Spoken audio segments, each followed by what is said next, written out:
स्वातंत्र्य मिळाले, पण त्या स्वातंत्र्याला मात्र खरा आकार मिळाले तो 26 जानेवारी 1950 रोजी, कारण या दिवशी संविधान अंमलात आले. या दिवसापासून संविधान हस्ते हा दिवशी संविधान अंमलात आले. या दिवसापासून संविधान हे जगातील लिखित संविधान आहे.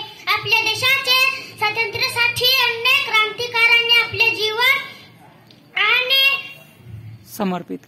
समर्पित केले जातो. हा दिवशी